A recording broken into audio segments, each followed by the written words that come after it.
Guys, to deliver his speech.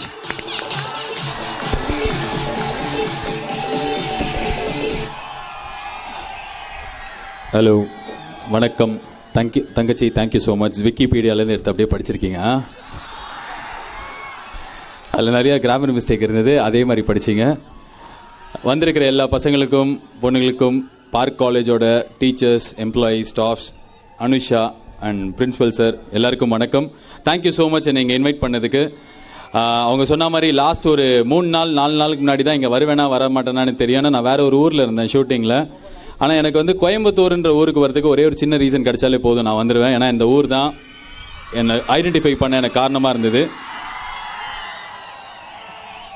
நான் அவங்கக்கிட்ட அவங்களோட அனுஷா அவங்கள வந்து பார்த்துட்டு பேசும்போது அவங்ககிட்ட சொன்னேன், இந்த மாதிரி இந்த ஊரில் முதல்ல நான் வந்தபோது அவங்க சொன்னி நாங்கள் 10 வருஷமாக தெரியும்னு சொல்லிட்டு. 10 வருஷம் முன்னாடி பிஜி படிக்கிறதுக்கு தான் நான் கோயம்புத்தூருக்கு வந்தேன். சென்னையில் வரைக்கும் விட்டு வெளில போனதே கிடையாது. கிட்டத்தட்ட ஒரு 20 இயர்ஸ் வந்து சென்னையை தாண்டி வெளியே போகாத பையன். ஃபர்ஸ்ட் டைம் போஸ்ட் கிராஜுவேஷன் படிக்கணும்னு சொல்லிட்டு நான் இங்கே கோயம்புத்தூரில் இருக்கிற ஒரு காலேஜில் ஹாஸ்டலில் வந்து சேர்ந்தேன்.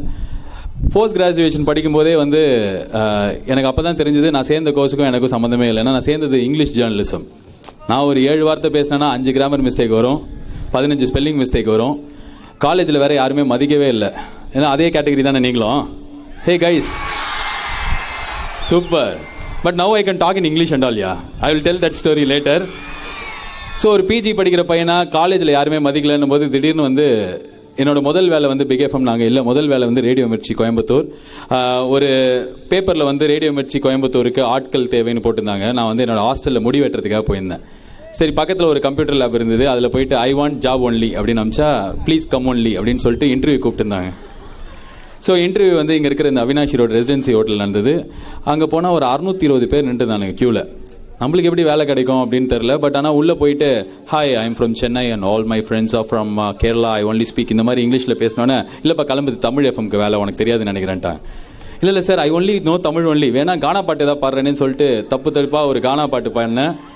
எனக்கு வேலை கிடைக்குமா கிடைக்காதா தெரியாது. நான் காலேஜ் போயிட்டேன். ஆனால் காலேஜ் போனதுக்கப்புறம் நான் ஆர்ஜே ஆகிட்டேன்னு சொல்லிட்டு எல்லா டீச்சர்ஸ் கிட்டையும் ஃப்ரெண்ட்ஸ் கிட்டலாம் சொல்லிட்டேன். ஏன்னா பயங்கர மதிப்பு. அவர் student got placed in Radio Mirchi படிக்கும் போதேன்னு சொல்லிட்டு கேம்பஸ் பிளேஸ்மெண்ட்டில் கிடைச்சாலே காலேஜெலாம் இப்போ பெருமையாக போட்டுப்பாங்கல்ல. இல்லை இந்த காலேஜ் சொல்ல, ஜென்ரலாக சொல்கிறேன். ஜென்ரலாக வந்து காலேஜ் போகிறது மூளையை வளர்த்துக்க அப்படின்னு நினச்சிக்கிற டைம் மாறி இப்போ வந்து காலேஜ் போகிறது வேலை வாங்கி கொடுக்கறதுக்குன்ற மாதிரி அம்மா அப்பாவும் நினைக்க ஆரம்பிச்சிட்டாங்க. பசங்க நம்மளுக்கும் காலேஜில் கேம்பஸில் வேலை கிடைக்கலன்னா வெளில கிடைக்குன்ற கான்ஃபிடென்ஸே போன டைமில் தான் நானும் வந்து கேம்பஸில் பிளேஸ் ஆனதாக சொல்லிக்கிட்டேன். எனக்கு வேலை கிடைக்கல. அப்போது ஃபார்ச்சுனேட்லி அந்த 620 பேர்லேருந்து 3 ஆர்ஜே செலக்ட் பண்ணாங்க. அதில் என்னையும் செலக்ட் பண்ணிட்டாங்க. அதுதான் என்னோடய ஃபர்ஸ்ட் ஜாப். கோயம்புத்தூரில் நான் ஆர்ஜேவாக ஆரம்பிச்சது. எனக்கு ஆர்ஜேனா அப்போ என்னன்னே தெரியாது. மாதம் 10,000 ரூபா சம்பளம், பயங்கர சந்தோஷம். ஆஹா 10,000 ரூபா, இதை வச்சு நான் என்ன அவினாஷி ரோட்டில் எத்தனை வீடை வாங்கலாம்லாம் யோசிச்சினேன். ஒரு மாதத்தில் வேலை கிடைச்ச உடனே 1 மாதத்தில் நான் காலேஜில் இருந்த டைம்லேயே எனக்கு கல்யாணம் ஆகிடுச்சு. படிச்சுட்டு இருக்கும்போதே கல்யாணம். அலைப்பாய்தே ஃபர்ஸ்ட் ஹாஃப்னு நினச்சிங்கன்னா கிடையாது, செகண்ட் ஹாஃப். ஸோ இவங்களை அனுஷாவை எனக்கு முதல் எப்போ தெரியும்னா, நான் ரேடியோ மிர்ச்சியில் ஒரு ஸ்ட்ரகிளிங் ஆர்ஜேவாக இருந்தபோது எனக்கு என்ன பண்ணுறதுன்னு தெரியாது. எனக்கு பேச பிடிக்கும். எங்கள் அம்மா என்னோட ஒரு 200 டைம்ஸ் அதிகமாக பேசுவாங்க. அவங்களோட ஜீன்லேருந்து எனக்கு பேசுறதுக்கு கொஞ்சம் வந்தது.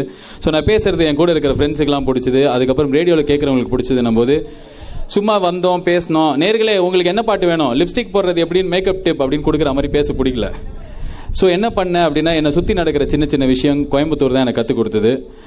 ஒரு பஸ் கண்டக்டர் வந்து ஒரு பேசஞ்சர் அடிச்சிட்டார். எந்த நியூஸ் பேப்பர்லேயும் வரல. ஸோ அந்த கண்டக்டர் ஏன் அடித்தாருன்னு பார்த்தா அவர் மேலே தான் தப்பு இருந்தது. அதை ரேடியோவில் ஷோ பண்ணால் அன்றைக்கி ஈவினிங்குள்ளே அந்த கண்டக்டரை வேலையை விட்டு தூக்கிட்டாங்க. ஸோ இது வந்து நியூஸாக கவர் ஆகல. ஸோ என்னால் வந்து ரேடியோ மூலியமாக அந்த 4 மணி நேரம் டைமில் எதாவது பண்ண முடியும்னு தோணுச்சு.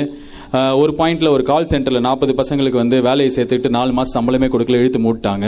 ஸோ கோயம்புத்தூரில் அப்போ போலீஸ் கமிஷனராக இருந்தவரை கூப்பிட்டு போயிட்டு அதை ஓப்பன் பண்ணி சீல அந்த 40 பேருக்கும் சம்பளம் வரதுக்கு அந்த 4 மணி நேரம் ஷோ போது பண்ணினோம். ஸோ இது மாதிரி சின்ன விஷயம் பண்ண ஆரம்பிச்சோட நிறைய பேர் ஹஸ்பண்ட் ஒய்ஃப் சண்டைலாம் கொண்டு ஆரம்பிச்சிட்டாங்க. சார் நேற்று நைட்டு என் புருஷன். ஸோ என்னாச்சு, இந்த ஊர் வந்து கொஞ்சமாக இல்லை basically I'm very decent family guy. இந்த ஊர் எனக்கு கற்றுக் கொடுத்தது தான் நான் சென்னைக்கு எடுத்துகிட்டு போனேன். நான் அவங்ககிட்ட இப்போ கூட சொல்லியிருந்தேன், சென்னைக்கு இந்த ஊரை விட்டு போகும்போது ஒரு வெளியூர் பையனாக வந்து இங்கே இருந்து ஐயோ எப்படா என் ஊருக்கு போக போகிறோம் அப்படின்ற மென்டாலிட்டியில் இருந்த பையன் இங்கேருந்து கிளம்பும் போது எனக்கு இதை விட்டு போகவே வேணாம், அதுதான் கோயம்புத்தூரோட ஸ்பெஷல். ஒன்ஸ் ஒருத்தர் இங்கே வந்துட்டார் அப்படின்னா அதுக்கப்புறம் திரும்பி போக மனசு வராது. ஆனால் நான் என்னன்னா, என் ஃபேமிலிலாம் சென்னையில் இருக்குது, குடும்ப நீட் அப்படின்றதுனால சென்னை போனேன். அப்போ எனக்கு வேலை கூட கிடையாது. எதுக்கு இந்த முன்கதை சுருக்கம் அப்படின்னா, நார்மலாக வந்து என்னை பற்றி நான் ஸ்டேஜில் வந்தால் பேசிக்கவே மாட்டேன். இது வந்து என்னோட ஊர். இங்கே இருக்கிற நிறைய பசங்களுக்கு நான் இந்த ஊரில் தான் முதல் 5 வருஷம் வேலையை ஆரம்பித்தேனே தெரியாது. இந்த ஊரில் தான் ஆரம்பித்தேன். அவங்க சொன்னாங்க, அனுஷா சொன்னாங்க, டெக்னாலஜி நிறையா ஜாஸ்தி ஆகிடுச்சு, அதெல்லாம் வந்து கரெக்டான விதத்தில் யூஸ் பண்ணோம் அப்படின்னு சொல்லிட்டு. சென்னையில் போயிட்டு நான் ஒரு ஆர்ஜே ரேடியோவில் மட்டும் பேசுவேன் அப்படின்ற மாதிரி இருந்தேன்னா இத்தனை நேரம் நிறைய ஊரில் இருக்கிற, இன்ஃபேக்ட் கோயம்புத்தூரில் இருக்கிற நிறைய பேருக்கே என் பேர் தெரிஞ்சிருக்காது. என் வாழ்க்கையில் எனக்கு நடந்த நல்ல விஷயம் என்ன அப்படின்னா, எனக்கு கிடைச்ச மேடைகள் எல்லாமே நான் கரெக்டாக யூஸ் பண்ணிட்டு இருந்திருக்கேன். Right from my school, college. நான் படிக்கும் போதெல்லாம் வந்து 90 ஸ்டூடெண்ட்னா, நான் படிக்கும் போதெல்லாம் எங்கள் ஸ்கூலில் ஒரு ஆனுவல் டே நடக்கணும், ஒரு ஸ்போர்ட்ஸ் டே நடக்கணும், இல்லை ஏதாவது ஒரு ஃபங்க்ஷன் நடந்ததுன்னா ஸ்கூலில் ஒரு ஸ்டேஜ் போட்டு கொடுப்பாங்க, அதில் போய் என்னால் பேச முடியும். காலேஜ்லேயும் அதே நிலைமை தான். இந்த மாதிரி ஒரு ஆனுவல் டே நடந்ததுன்னா அங்கே என்ன நடந்தாலும் சரி, நான் போய் ஸ்டேஜில் நிற்பேன். செம்ம கலாய்ப்பாங்க ஜட்ஜாக வரவங்களாம், கலா மாஸ்டர் மாதிரி சிப்படா அப்படின்னுவாங்க. ஆனால் கேட்கவே மாட்டேன். திருப்பி போய் அதே ஸ்டேஜில் வந்து ஏதாவது தத்தக்கான்னு பண்ணிட்டு இருப்பேன். பட் இன்னைக்கு இருக்கிற உங்கள் ஜென்ரேஷனுக்கு ஸ்டேஜ் வந்து வேற யாரும் போட்டு கொடுக்க தேவையில்லை. உங்ககிட்ட இருக்கிற மொபைல் ஃபோன் தான் உங்களோட ஸ்டேஜ். என் லைஃப்பில் என்னோட லைஃபே கம்ப்ளீட்டாக புரட்டி போட்டது everything happens for a reason சொல்லுவாங்க. என் மொபைல் ஃபோன், என் கூட இருந்த பசங்க, அவங்களுக்கு இருந்த டெக்னாலஜி நாலேஜ் தான் வந்து என்ன ஆர்ஜே பாலாஜியா இன்னைக்கு உலகம் ஃபுல்லாக தெரிய வச்சுது. ஒரே ரீசன், நான் வந்து சென்னையில் சும்மா ஷோ பண்ணியிருந்தேன், இதே மாதிரி கோயம்புத்தூரில் பண்ணுற மாதிரி தான். ஃபோன் பண்ணி கிண்டல் பண்ணுற ஒரு ஷோ இருந்தது, அது பேர் கிராஸ் டாக். ஸோ சென்னையில் ஒரு 30 லட்சம் பேர் கேட்கறதுக்காக ஈவினிங் பண்ணப்பட்ட அந்த ஷோ. நல்லா இருக்கே இது, ஏன் நீங்கள் வந்து வெளியில் போட மாட்டேன்னு, எதில் போடுறது அப்படின்னா, ஃபேஸ்புக்கில் போயிட்டு போடலாம்னா எப்படி போட முடியும் அப்படின்னா, சவுண்ட் க்ளவுட்னு ஒன்று இருக்குது, அதில் போயிட்டு நீங்கள் இதை அப்லோட் பண்ணுங்க அப்படின்னு சொல்லிட்டு என் ஆஃபீஸில் வேலை செய்கிற ஒரு 4-5 பசங்க சொன்னாங்க. எனக்கு அப்போ ஃபேஸ்புக்கில் 254 ஃப்ரெண்ட்ஸ். எதேச்சியாக அப்லோட் பண்ண அடுத்த நாளைக்கு காலையில் வந்து எத்தனை பேர் கேட்டிருக்காங்க அப்படின்னு பார்த்தா 1000 பேர் கேட்டிருந்தாங்க. எனக்கு வந்து இது கம்ப்யூட்டர் மிஸ்டேக் நினச்சிட்டு ஆஃபீஸில் போய் தெரியாமல் சொன்னேன், 1000 பேர் கேட்டு சீச்சி இருக்காது, சாயங்காலத்துக்குள்ளே 2000 பேர் கேட்டிருந்தாங்கன்னா உனக்கு ஃபாஸ்ட் ட்ராக் கண்ணாடி வாங்கி தரோம். இது வந்து 2011 வைதிஸ் கொலவெறிலாம் வரத்துக்கு முன்னாடி. சாயங்காலம் போய் பார்த்தோம், 44,000 பேர் கேட்டிருந்தாங்க. 44,000 பேர் யூடியூபு, ஃபேஸ்புக்கு, சவுண்ட் கிளவுட்லாம் வெளில தெரியாத டைமில் கேட்டிருந்தாங்க. அடுத்த நாளைக்கு போய் பார்த்தேன், 5 லட்சம் பேர் கேட்டிருந்தாங்க. எனக்கு அப்போ தான் தெரிஞ்சது இது வந்து கம்ப்யூட்டர் மிஸ்டேக் இல்லை. ஆனால் அது பெரிய விஷயம், இன்டர்நெட் பெருசாக ஆக போதெல்லாம் தெரியாது. பட் ஏதோ ஒன்று தோணுச்சு, எதுக்கு ரேடியோவில் மட்டும் ஷோ பண்ணுறோம், ஃபோனை யூஸ் பண்ணி அதில் இருக்கிற நெட்டு, அதில் இருக்கிற டேட்டா மூலியமாக நம்ம ஷோவை சவுண்ட் கிளவுடில், ஃபேஸ்புக்கில், யூடியூப்பில் போடலாமேன்னு ஆரம்பிச்சது தான். இன்னைக்கு டேக் டிசின்ற கிராஸ் டாக்ன்ற என்னோட ஷோவை 197 நாட்டில் கேட்குறாங்க. 197 நாடு இருக்கான்னு எனக்கு தெரியாது முதல்ல, அத்தனை நாட்டில் கேட்குறாங்க. இதுக்கு ரீசன் என்ன அப்படின்னா வந்து நம்ம எல்லாருக்குமே வந்து சேஞ்சுக்கு அடாப்ட் ஆகிறது பிடிக்கவே பிடிக்காது. எனக்கு சுத்தமாக பிடிக்காது. நம்ம என்ன பண்ணிட்டு இருந்தோமோ அதே டெய்லி காலையில் எழுந்துப்போம், காலேஜ் வருவோம், Monday to Friday, Saturday Sunday Brook ஃபீல்டில் போயிட்டு கொஞ்ச நேரம் சும்மா சுற்றிட்டு ஒரு படம் பார்த்துட்டு வந்தோம்னா நம்மளோட வீக்கெண்ட் முடிஞ்சிடும். இதே தான் ரொட்டீன் அப்படின்ற மாதிரி பண்ணுறது இல்லாமல் யாரோ ஒருத்தர் நம்மளுக்கு மேட் அமைச்சு கொடுப்பான், அங்கே போயிட்டு நம்மளோட டேலண்ட்டை ப்ரூவ் பண்ணலான்னு சொல்லிட்டு சிங்கராக இருக்கிறவங்களாம், டான்ஸராக இருக்கலாம், இல்லை வரையறதுக்கு நிறையா தெரிஞ்சிருக்கலாம். இன்னைக்கு நாள் ஆனால் அதை நம்மளுக்கு யாருமே டிமாண்ட் பண்ணல. உங்கள் கையில் இருக்கிற ஃபோனில் உங்களுக்கு டேலண்ட் இருந்தால் மட்டும் போதும். டப் ஸ்மாஷ் பண்ணுற எத்தனையோ பேர் இப்போ ஹீரோவை நடிக்கிறாங்க சினிமாவில். டப் ஸ்மாஷில் மிருனாளினின்னு ஒரு பொண்ணு இருக்காங்க. ரொம்ப நாள் கழிச்சு தான் எனக்கு தெரியும். அடப்பாவே அல்பங்கடா நீங்கள், அந்த பொண்ணு படத்தில் ஹீரோயினாக நடிக்குது. ஸோ டேலண்ட்டு இருந்ததுன்னா அது அடுத்த லெவல் போகிறதுக்கான நிறைய பிளாட்ஃபார்ம் கிரியேட் ஆகிடுச்சு, நிறைய ஸ்டேஜ் கிரியேட் ஆகிடுச்சு. இதெல்லாம் பர்சனல் லெவலில் எனக்கு இண்டிவிஜுவலாக டேலண்ட் இருக்குது அப்படின்னா அதை நான் இன்னொருக்கு எடுத்துகிட்டு போகலாம். இதே மாதிரி தான் நானும் ஒரு 3-4 வருஷம் என்னோட டேலண்ட் என்ஹான்ஸ் பண்ணுறதுக்கும் நான் ஃபேமஸ் ஆகிறதுக்கான விஷயம் பண்ணியிருந்தேன். ஆனால் நிறைய பேசிட்டே இருந்த ரேடியோவில் எதுவுமே பண்ணவே இல்லை. I say this famous incident in every stage that I go because இது வந்து எல்லா இடத்துலையும் சொல்லப்பட வேண்டிய ஒரு விஷயம்னு எனக்கு ரொம்ப ஸ்ட்ராங்காக தோணும். என் வீட்டிலேருந்து என் ஆஃபீஸ்க்கு வந்து 7 கிலோமீட்டர். நான் என்னோட வெஸ்பா மஞ்சள் கலர் வண்டி இருக்குது, அதில் தான் போவேன். அந்த வண்டியில் போயிட்டு இருக்கும்போது ஒரு 3 நாள் தொடர்ந்து ஒரு இளநீர் விற்கிறவரை நான் பார்த்துருந்தேன். ஆழ்வார்பேட்டுன்ற ஒரு ஏரியா சென்னையில். அவர் வண்டி ரொம்ப வித்தியாசமாக இருந்தார். ஏன்னா அவரோட இளநீர் கடையில் 20 ரூபாய் 25 ரூபான்னு போர்டு வச்சு இளநீர் விற்றுந்தார். 25 ரூபாய் ரெட் கலரில் இருக்கிற செவ்வல் நீர், 20 ரூபாய் சாதாரண இளநீர். மற்ற எல்லா இடத்துலையும் சென்னையில் வந்து 50 ரூபாய் இளநீர், 60 ரூபாய் இளநீர், சில இடத்துலலாம் வீடை எழுதி வச்சா தான் இளநீரே கொடுப்பானுங்க. செம்ம காஸ்ட்லி. எப்படி இருந்தாலும் 20-25 ரூபாய்க்கு விற்கிறான்னு எனக்கு பயங்கர டவுட்டு. ஒரு 3 நாள் நான் ஓல்டு ஸ்டாக்குன்னு சொல்லிட்டு பழைய ஸ்டாக்கை விற்கிறான். பொள்ளாச்சிலேருந்து 2 வருஷம் முன்னாடி வந்திருக்கோம், இப்போ விற்கிறான். அந்த மாதிரி நினச்சிட்டு போயிட்டேன். 3ஆவது நாள் கியூரியாசிட்டி தாங்காமல் வண்டி நிறுத்தி ஒரு இளநீர் வாங்கி குடிச்சா செம்ம ஃப்ரெஷ்ஷாக இருந்தது. எனக்கு செம்ம ஆச்சரியம். அவர்கிட்ட கூப்பிட்டு, சார் எப்படி சார் 20 ரூபாய் 25 ரூபா கட்டுப்படி ஆகுது, எல்லாரும் 50 ரூபா கேட்குறாங்களா? இல்லை, எனக்கு 16 ரூபாய்க்கு கிரீன் கலர் காய் வரும், அது 20 ரூபாக்கும், 20 ரூபாய்க்கு வர செவ்வல் நீர் 25 ரூபாய்க்கு விற்கிறேன். 10 வருஷமா நானும் இதே ரோட்ல வந்து இளநீர் உடம்புக்கு நல்லது குடிங்க, இந்திய உணவுகளை உணவுங்கள், இந்திய பானங்களை அருந்துங்கள்லாம் பிரச்சாரம் பண்ண எவனுமே கேட்கல. ஒரு நாளைக்கு 100 காய் விற்பேன். என் லாபத்தை கம்மி பண்ண இன்னைக்கு எனக்கு ஒரு நாளைக்கு 600 காய் விற்குது அப்படின்னா எனக்கு செம்மையா. வசந்த் அண்ட் கோ ஓனருக்கு அப்புறம் இவன் தான் பெரிய பிசினஸ் மேக்னெட் நினைச்சுங்க. ஸோ இதை போய் அப்படியே ரேடியோவில் சொல்லிட்டேன். ஒரு ஆள் வந்து லாபத்தை கம்மி பண்ணி இன்னைக்கு பெரிய டேர்ன் ஓவர் பண்ணிட்டு இருக்காரு, நிறைய பேர் இளநீரும் குடிக்கிறாங்கன்ட்டு அதோட முடிஞ்சு போச்சுது.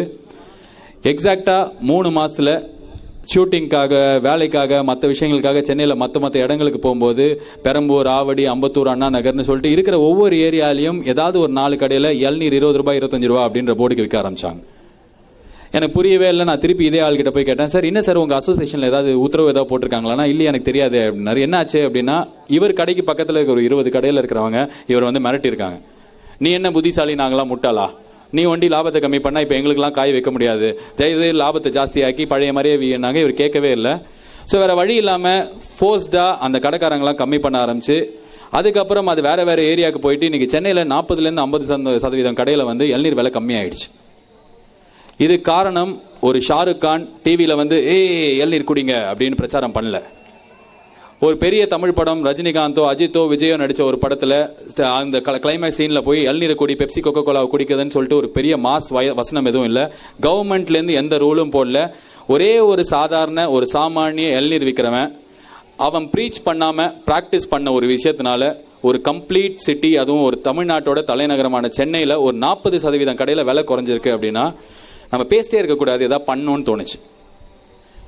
அந்த இளநீர் கடைக்காரர் பேசினே இருந்தாருன்னா லைஃப் ஃபுல்லா பேசினே இருந்திருப்பார். இன்னைக்கு ஒரு சிட்டியோட விற்கிற லாப நஷ்ட விஷயம் ஒரு தொழிலில் அவர் மாத்திருக்கார். ஸோ இது என்னோட ஃபர்ஸ்ட் இன்ஸ்பிரேஷன். அவங்க சொல்லியிருந்தாங்க வலது கை கொடுக்கறது இடது கைக்கு தெரியக்கூடாது. ஆமா, இதெல்லாம் கரெக்டா இருந்தது. எப்போ 50 வருஷம் 100 வருஷம் முன்னாடி எல்லாருமே நல்லவங்களா இருந்தபோது இன்னைக்கு எல்லாருமே கரப்ட், எல்லாமே தப்பா இருக்கு அப்படின்னும் போது நம்ம ஏதாவது நல்லது பண்ணா இன்னொரு 4 பேர் பண்ண மாட்டாங்களான்ற நப்பாசில தான் இந்த இளநீர் கடைக்காரரை பார்த்து நான் முதல்ல பண்ணது ரைஸ் பக்கெட் சேலஞ்ச் அப்படின்னு சொல்லிட்டு. ஐஸ் பக்கெட் சேலஞ்சுன்னு அமெரிக்காவில் ஒன்று செம்ம ஃபேமஸாக இருந்தது. என்னன்னா ஒரு நோய் இருந்தது, அந்த நோயை வந்து குணப்படுத்துறதுக்கு ஃபண்டிங்க்கு காசு தேவை, ரிசர்ச்சுக்கு. ஸோ அமெரிக்காவில் மட்டுமே இருக்கிற நோய்க்கு அங்கே இருக்கிற ஹாலிவுட் ஆக்டர்லாம் தலையில் தண்ணி ஊற்றிக்கிட்டானுங்க. அங்கே குளிரும் தண்ணி ஊற்றிக்கிட்டா வந்து ஐயோ அப்படின்ற மாதிரி இருக்கும். ஒன்று தண்ணி ஊற்றிக்கோ இல்லை காசு கொடுன்றதான் கான்செப்ட். அது என்னன்னே தெரியாம நம்ம ஊர்ல அன்சிகா மோத்வானில ஆரம்பிச்சு அரவிந்த் சாமி வரைக்கும் எல்லாருமே தலையில தண்ணி ஊத்திக்கிட்டு இங்க வேர்க்கும், தண்ணி ஊத்தா நல்லா தான் இருக்கும். அந்த மாதிரி ஒரு பைத்தியகாரத்தனமா ஃபேஸ்புக் ட்விட்டர்ல எல்லாம் போயிட்டு இருக்கேன்றதுனால அந்த கோவத்தில் ஆரம்பிச்சது ரைஸ் பக்கெட் சேலஞ்ச் அப்படின்ற ஒரு விஷயம். ரோட்ல கஷ்டப்படுறவங்களுக்கு பிரியாணி பாக்கெட் வாங்கி கொடுத்தது தான் நான் பண்ண முதல் சின்ன நல்ல விஷயம். 2012-13 இருக்கும். 10 பேருக்கு நாங்கள் வந்து 50 ரூபா ஒரு பேக்கெட் பிரியாணி, 500 ரூபாய் தான் செலவு. நாங்கள் ஒரு 10 பேர் ஃப்ரெண்ட்ஸ் போய் வாங்கி கொடுத்தோம். சரி, இது எவ்வளோ அல்பத்தனமாக இருக்குது, 500 ரூபா கொடுத்துட்டு எப்படி சொல்லி காமிச்ச அப்படின்ற மாதிரி யாராவது கேட்பாங்களா? அதெல்லாம் தோணுச்சு. சரி பண்ணி தான் பார்ப்போமே 10 பேருக்குன்னா. இப்போ வரைக்கும் 34,000 பேர் வேர்ல்டு வைட் இதே விஷயத்த பண்ணியிருக்காங்க. 34,000 பேர். ஒருத்தர் 100 பேருக்கு, ஒருத்தர் 300 பேருக்கு நியூசிலாண்டில் இருக்கேன், முதல் சம்பளம் வாங்கினா நான் இது பண்ண போறேன், என் அம்மா வந்து உடம்பு சரியில்லாம அது சரியா போச்சு, இப்போ 1000 பேருக்கு நான் சாப்பாடு வாங்கி கொடுக்குறேன்னு சொல்லிட்டு இது மாதிரி 34,000 பேர் இதே விஷயத்தை திருப்பி பண்ணியிருக்காங்க. எனக்கு அப்போ தெரிஞ்சது எந்த விஷயம் பாசிட்டிவா இருந்தாலும் அது சின்னதா இருந்து அதை நம்ம பண்ணினோம்னா ஒரு 10 பேரை ஸ்ப்ரெட் பண்ணணும். ரெண்டாவதா நாங்கள் பண்ண விஷயம் வந்து காவியான்ற ஒரு 13 வயசு குழந்தைக்கு பிறந்ததுலேருந்து 13 வருஷம் ஹார்ட் டோனர் தேவைப்பட்டாங்க. அந்த குழந்தைக்கு ஹார்ட்ல ஹோல் இருந்தது, ஒரு டோனர் தேவைப்பட்டாங்க. ஆனால் எனக்கு இருந்தபோது என்ன சொன்னாங்கன்னா ஆப்ரேஷன் பண்ண 25 லட்சம் ரூபாய் காசு வேணும்னாங்க. சரி ஏதாவது பண்ணி கலெக்ட் பண்ணி கொடுக்கலாம் அப்படின்னு யோசிக்கிறதுக்குள்ள 2 நாள் அந்த அப்பாவே வந்து எனக்கு ஃபோன் பண்ணி சொன்னார், இல்லை சார் எனக்கு காசு கிடச்சிருச்சு, நான் ஒரு டீச்சர், என் கூட படித்த ஸ்டூடெண்ட்ஸ்லாம் கலெக்ட் பண்ணி கொடுத்துறாங்க, காசு வானான்ட்டார். யார் இருந்தாலும் கொடுக்க வேண்டிய காசையும் வானான்னு சொல்றாரு. இது மாதிரிலாம் யாருக்கு மாட்டாங்களேன்னு பார்க்க போனோம். அப்போ அந்த குழந்தைய பார்த்தும்போது ஐயோ ஏதாவது பண்ணுமேன்னு தோணுச்சு. நான் நினைச்சேன் சரி இந்த குழந்தைய கூட பேசி அதை இன்டர்நெட்ல ஒரு வீடியோவை போடலாம், யாராவது எங்கள் வீட்டில் ஹார்ட் இருக்குன்னு வந்து கொடுப்பாங்க. அவ்வளோ நாலேஜ் தான் எனக்கு இருந்தது, ஆனால் ஹார்ட்லாம் அப்படி டொனேட் பண்ண முடியாது. ஸோ அந்த வீடியோ போட்டதுக்கு அப்புறம் Kavya 13-year-old child need hearts அப்படின்னா எவன் போய் நீங்களா போய் பார்ப்பீங்களா? யாருமே பார்க்க மாட்டோம், நம்ம யாரும் பார்க்க மாட்டோம்ன்றதுனால சச்சின் டெண்டுல்கர் அபியூசிங் காவியா அப்படின்னு சொல்லி அந்த வீடியோக்கு ஆர்ஜே பாலாஜி அபியூசிங் சச்சின் டெண்டுல்கர் அப்படின்னு அந்த வீடியோக்கு பேர் வச்சு அப்லோட் பண்ணோம். தொடர்ந்து அந்த வீடியோ 3 நாள் ட்விட்டர் யூடியூப்ல ட்ரெண்டிங். 2 வாரத்தில் அந்த குழந்தைக்கு தமிழ்நாடு கவர்மெண்ட்ல நோட்டீஸ் பண்ணி ஹார்ட் கிடைச்சிருச்சு. இன்னைக்கு ஆப்ரேஷன் நடந்து 2.5 வருஷம் ஆகுது. அந்த குழந்தை ரொம்ப நல்லா இருக்கு. இது எல்லாமே வந்து நான் பண்ணப்பார் பெருமையா சொல்றேன், அது கிடையாது. இருக்கிற டெக்னாலஜியில நம்மளால குட்டி குட்டியா நல்லது பண்ண முடியும் அப்படின்றத பண்ணிட்டு இருந்தவனுக்கு எதேச்சியா வீட்டில் ஊரே மழையில் நனைஞ்சிட்டு இருக்கு, சும்மா உட்காந்து பார்க்க முடியல அப்படின்ற ஒரு கில்ட்டில் ரோட்டில் போய் பண்ண ஆரம்பிச்சதுதான் சென்னை மைக்ரோ அப்படின்னு இன்னி வரைக்கும் எங்களுக்கு வேலை போயிட்டு இருக்கு. நைட்டு ஃபுல்லாக மழை, ரோட்டில் மாட்டிட்டு இருக்கிறவங்களே ஒரு ஆயிரக்கணக்கான பேர் இருப்பாங்க. என்கிட்டயே ஒரு கார் இருக்குது, என் ஃப்ரெண்டுக்கிட்டேயும் ஒரு கார் இருக்குது. இதில் எத்தனை பேரை வீட்டுக்கு எடுத்துகிட்டு போய் விட முடியும் அப்படின்னு சொல்லிட்டு ரோட்டுக்கு போனோம். நைட்டு ஃபுல்லாக ரோட்டில் விட்டுட்டு அவங்க எல்லாரையும் வீட்டில் விட்டு ஒரு 15-20 பேரை காலைல என் ஃப்ரெண்டு வீட்டுக்கு போகும்போது அங்கே 30 பசங்க இருந்தாங்க, உங்களை மாதிரி தான். ஆனால் எதாவது பண்ணலாண்ணா அப்படின்னும் போது எனக்கு அப்போ தெரியும் வீட்டுக்கு போக முடியாதுன்ட்டு இவங்க எல்லாரையும் கூப்பிட்டு நான் பிக் எஃப்எம் ஸ்டுடியோக்கு போகிறேன். அங்கே ஆல்ரெடி ஒரு 200 பேர் இருக்காங்க. ஸோ ஒரு நாள் 2 நாள் ஆகி 2 நாள், ஒரு வாரம் ஆகி 10 நாள் ஆகி இன்னைக்கு 1.5 வருஷம் ஆக போகுது. இன்றைக்கும் கடலூரில் சுற்றி இருக்கிற பாதிக்கப்பட்ட கிராமங்களுக்கு நாங்கள் வேலை பண்ணிட்டு இருக்கோம். ஃபர்ஸ்ட் டைம் இப்போ இங்கே தான் சொல்கிறோம். இந்த டெல்டா மாவட்டம் விவசாயிகள் பிரச்சனை, எல்லாருமே வந்து போராட்டம் பண்ணலாம், ரோட்டில் போய் நிற்கலாம் அப்படின்றாங்க. ஆனால் எல்லாத்துக்கும் ரோட்டில் போய் நின்னா சொல்யூஷன் கிடைக்காது. ஸோ நாங்கள் இப்போ இன்னொரு EFI அப்படின்ற ஒரு என்விரான்மெண்டல் அந்த குரூப்போடு சேர்ந்து டெல்டா மாவட்டத்தில் இருக்கிற கிட்டத்தட்ட 30 ஏரி குளங்களை தூர் வார போகிறோம். ஒரு வாட்டி பண்ணிட்டா லைஃப் டைம் மழை பெய்யும் போதெல்லாம் அந்த இடத்துல தண்ணி தேங்கி நிற்கும். இது என்னால் முடிஞ்ச ஒரு சின்ன விஷயம். எங்களால் முடிஞ்சது நான் தமிழ்நாட்டை மாற்றிடலாம், இந்தியாவை மாற்றிடலாம் அப்படின்னு நம்ம நினைக்க ஆரம்பித்தோம் அப்படின்னா யாராலையுமே மாற்ற முடியாது. நான் coming to the third thing, நான் பர்சனலாக எனக்கு எப்படி நடந்தது அப்படின்னு சொன்னேன். எனக்கு இருக்கிற ஸ்டேஜை நான் யூஸ் பண்ணிக்கிட்டேன்னு அந்த ஸ்டேஜில் என்னோட டேலண்ட்டு, என்னோட திறமையை ஒண்டி வளர்த்துக்கிட்டு நான் காசு அதிகமாக சம்பாதிக்கிறது இல்லாமல் வேறு யாருக்காவது எதாவது பண்ண முடியுமா சின்னதாக யோசிச்சது தான் சென்னை மைக்ரோவேக்கில் வந்தது. இப்போ 3வது முக்கியமான விஷயம், இப்போ ஸ்டேஜில் இருக்கும்போது சொன்னாங்க இன்றைக்கி இருக்கிற பசங்கள்லாம் ரொம்ப உணர்ச்சி பூர்வமாக இருக்காங்கல்ல, ஏதாவது ஒரு பிரச்சனைனா பயங்கர கோவப்படுறாங்கல்ல அப்படின்னு சொல்லிட்டு எனக்கு பயங்கர சந்தோஷம். அதனால தான் நான் வந்து ரோட்டுக்கு போய் ஜல்லிக்கட்டில் நிற்கும் போது எனக்கு வந்து நான் வந்து மெட்ராஸில் வளர்ந்த பையன், கோயம்புத்தூர்லேயும் மெட்ராஸில் எங்கே ஜல்லிக்கட்டு இருந்தது நான் பார்த்ததே கிடையாது. இங்கே எத்தனை பேர் ஜல்லிக்கட்டை பார்த்துருப்பீங்கன்னு எனக்கு தெரியாது. ஆனால் இத்தனை பேர் ரோட்டில் போய் ஒரே விஷயத்தை கேட்டது நான் பார்த்ததே இல்லை. அந்த ஸ்பிரிட் நம்ம யாருமே பார்த்ததில்லை. நம்ம எல்லாருக்குமே சொல்லிருப்பாங்க, நம்ம ஸ்கூலில் ஹிஸ்ட்ரியில் படிச்சிருப்போம், இண்டிபெண்டன்ஸ் போது இந்தியா வந்து பயங்கர ஸ்பிரிட்டடாக இருந்தது, எல்லாரும் ரோட்டில் போய் அந்த பிரிட்டிஷ்காரங்களை எதிர்த்து போராடினாங்க, அடிச்சாங்க, அப்போ கூட கேட்காம வந்து சுதந்திரத்தை எப்படியோ வாங்கி. ஆமாம் கரெக்ட், அவ்வளோ ஸ்பிரிட்டடாக இருந்தது. இப்போ நம்மளுக்கு எங்கே ஸ்பிரிட் இருக்கு? எல்லாமே பழகிடுச்சு, எல்லாமே தப்பு அப்படின்றது நம்மளுக்கு இம்யூன் ஆயிடுச்சு, அவ்வளோதான். ஆமாம் தப்பாக தானே இருக்கும். RTO ஆஃபீஸ் போனால் லைசன்ஸாக நான் கொடுத்துட்டேன் ஆல்ரெடி, எனக்கு ஒரு ஏஜென்ட் தெரியணும். ஸோ இப்படி இருந்த நம்ம திடீர்னு ரோட்டுக்கு போகும்போது அந்த ஸ்பிரிட்னால நான் ஈர்க்கப்பட்டு பயங்கர எனக்கு ஆஹா செம்மடா இந்த பசங்க சூப்பரா, அதுதான் எனக்கு தோணுச்சு. ஊராக போயிட்டு இந்த ஸ்பிரிட்டை தான் மொபிலைஸ் பண்ணணும்னு தோணுச்சு. எனக்கு ஒரு இடத்துல உட்காரணும்லாம் தோணல. ஸோ இது வந்து எப்படி முடிஞ்சது, நல்லா முடிஞ்சதா கெட்டதா முடிஞ்சது? ஆமாம், எந்த ஒரு கவர்மெண்ட்டுக்கும் இந்தியாவில் எந்த ஒரு பொலிட்டிக்கல் கட்சிக்கும் இந்த ஜல்லிக்கட்டு ப்ரோட்டஸ்ட் கரெக்டாக முடியறது விருப்பமே இருந்திருக்காது. கரெக்டாக முடிஞ்சதுன்னா ஒவ்வொரு ஸ்டேட்லையும் ஒவ்வொரு ஸ்டூடெண்ட்டையும் கம்யூனிட்டியும் இந்த மாதிரி ரோட்டில் போய் நிற்க ஆரம்பிச்சதுன்னா எனக்கு வேணுங்கிறது கொடுன்னு கேட்க ஆரம்பிச்சு எப்படி கொடுக்க முடியும்?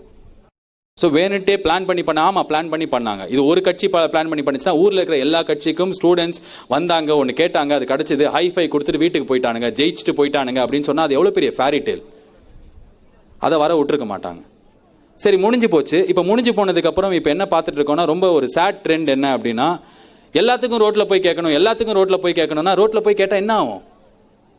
இப்போ டெல்லியில் இருக்காங்க ஃபார்மர்ஸ் 15 நாளாக இருக்காங்க, 20 நாளாக இருக்காங்க. ஸ்லோவாக பார்த்தா எல்லா டிவிலையும் வரணும்னு சொல்லிட்டு எல்லா கட்சி தலைவரும் போகிறாங்க, எல்லா நடிகரும் போகிறாங்க, எல்லாரும் சப்போர்ட் பண்ணுறாங்க.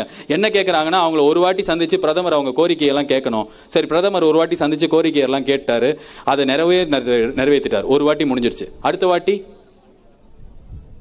வாட்டி மழை இல்லைன்னா என்ன பண்ணுவோம்?